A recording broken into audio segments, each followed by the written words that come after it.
मंत्र्यांचा शपथविधी झालाय, काही जणांना मान मिळालाय तर काही जणांची या ठिकाणी नाराजी पाहायला मिळते। मात्र संजय राठोड यांना या ठिकाणी मंत्रिपद मिळाल्याच्या नंतर एक आनंदोत्सव साजरा केला जातोय। आपण जर पाहिलं तर या ठिकाणी बंजारा समाज बांधव जे आहेत ते एकत्रित आलेले आहेत आणि ते जल्लोष साजरा करून पारंपरिक जे बंजारा नृत्य आहेत ते साजरा करतायत, कारण त्यांचा जो आनंद आहे तो आपल्या परंपरेनुसार या ठिकाणी साजरा करताना आपल्याला पाहायला मिळत आहे। आपण संवाद साधूयात। भाऊ, काय सांगाल? एकीकडे संजय राठोड यांना मंत्रिपद मिळाल्याच्या नंतर तुम्ही जल्लोष साजरा करताय, फटाके फोडतायत, पारंपरिक नृत्य करतात, काय सांगाल?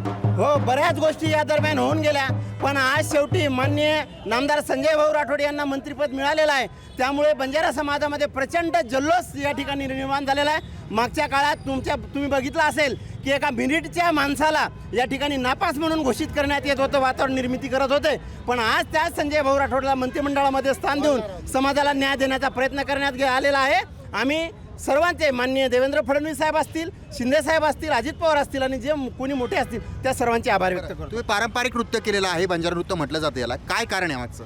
काय कारण आहे? संजय भाऊ राठोड आज मंत्रिपद मिळालेलं आहे। इंद्रनील नाईकांना पण साहेबांना पण मंत्रिपद मिळालेलं आहे। त्यांचं सर्वप्रथम माझं नाव सांगते, आशा विनय राठोड, नवनिर्माण बंजारा क्रांती सेनाचे महाराष्ट्र प्रदेश अध्यक्ष आहे।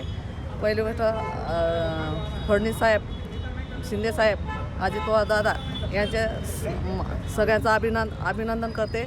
संजय भाऊ राठोड आणि इंद्रनील नाईकांना मंत्रिमंडळामध्ये समावेश केल्याबद्दल सर्व बंजारा आनंद होतोय तुम्हाला? नक्कीच। आपण या ठिकाणी पाहताय पारंपरिक नृत्य तर सादर केलेलंच आहे, मात्र त्या ठिकाणी या कार्यकर्त्यांना पदाधिकाऱ्यांना या ठिकाणी आनंद झाल्याचं पाहायला मिळतंय। सचिन बडे, लोकशाही मराठी, छत्रपती संभाजीनगर। लोकशाही मराठी, ऐका, पहा, जागरूक रहा।